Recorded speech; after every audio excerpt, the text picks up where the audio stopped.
अच्छा, t बराबर 0 समय पर क्या होगा, अभिकारक का सांद्रता अपने आप में 100% होगा।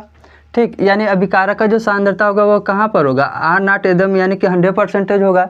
जैसे यदि मान लीजिए ये रिएक्टेंट है और क्रिया कर क्या बना रहा है, प्रोडक्ट, तो t बराबर 0 समय पर ये अपने आप में कितना रहा होगा, 100%, तो उस समय प्रोडक्ट कितना होगा, 0।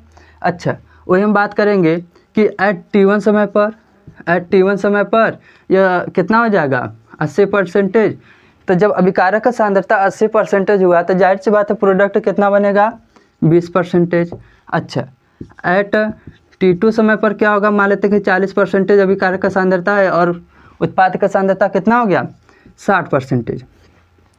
तो इसमें हम देख रहे हैं कि जो समय के साथ है वह अभिकारक की सांद्रता में क्या हो रहा है, कमी हो रहा है, और प्रोडक्ट की सांद्रता में क्या हो रहा है, वृद्धि हो रहा है।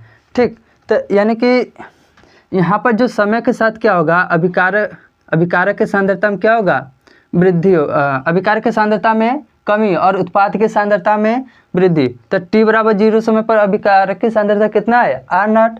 तो जैसे जैसे समय बीतेगा इसके सांद्रता में क्या होगा, कमी होता जाएगा। ठीक, अच्छा, तो t बराबर 0 समय पर यह कितना होगा, आर नॉट। मान लेते हैं कि t2 समय पर या फिर t1 समय पर अभिकारक का जो सांद्रता मान लेते हैं कि r1 है, और t2 समय पर अभिकारक का सांद्रता मान लेते हैं कि कितना है, r2 है। तो जो रेट एवरेज हो जाएगा वह क्या हो जाएगा, R2 माइनस R1 अपान में T2 माइनस T1।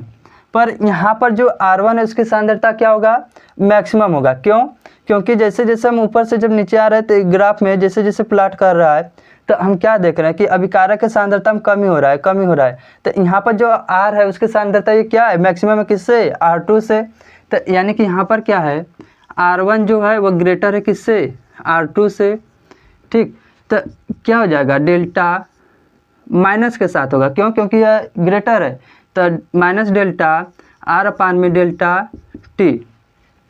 अच्छा, अब आप लोग कहोगे कि इसके पहले D लिखे थे, D कंसंट्रेशन ऑफ समथिंग अपान में DT, और यहाँ पर डेल्टा लिख रहे हैं।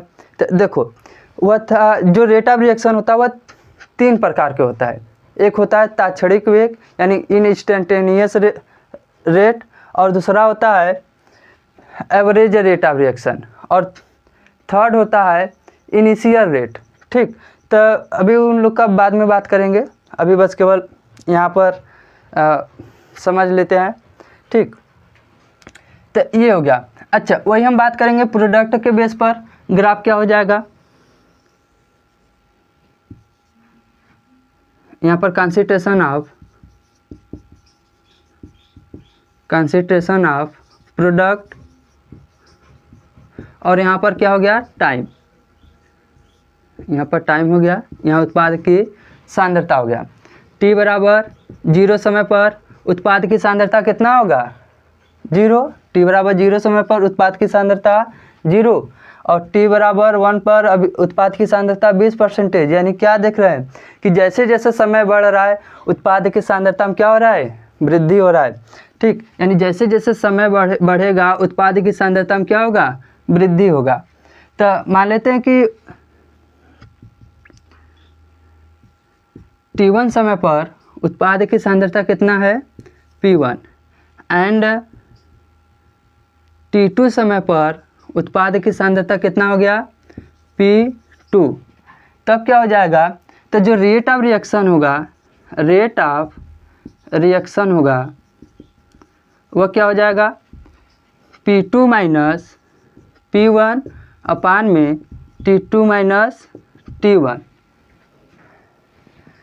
तो क्या हो जाएगा, जो रेट एवरेज है वो क्या हो जाएगा, डेल्टा P अपान में डेल्टा R, डेल्टा P अपान में डेल्टा T होगा। यह हो गया।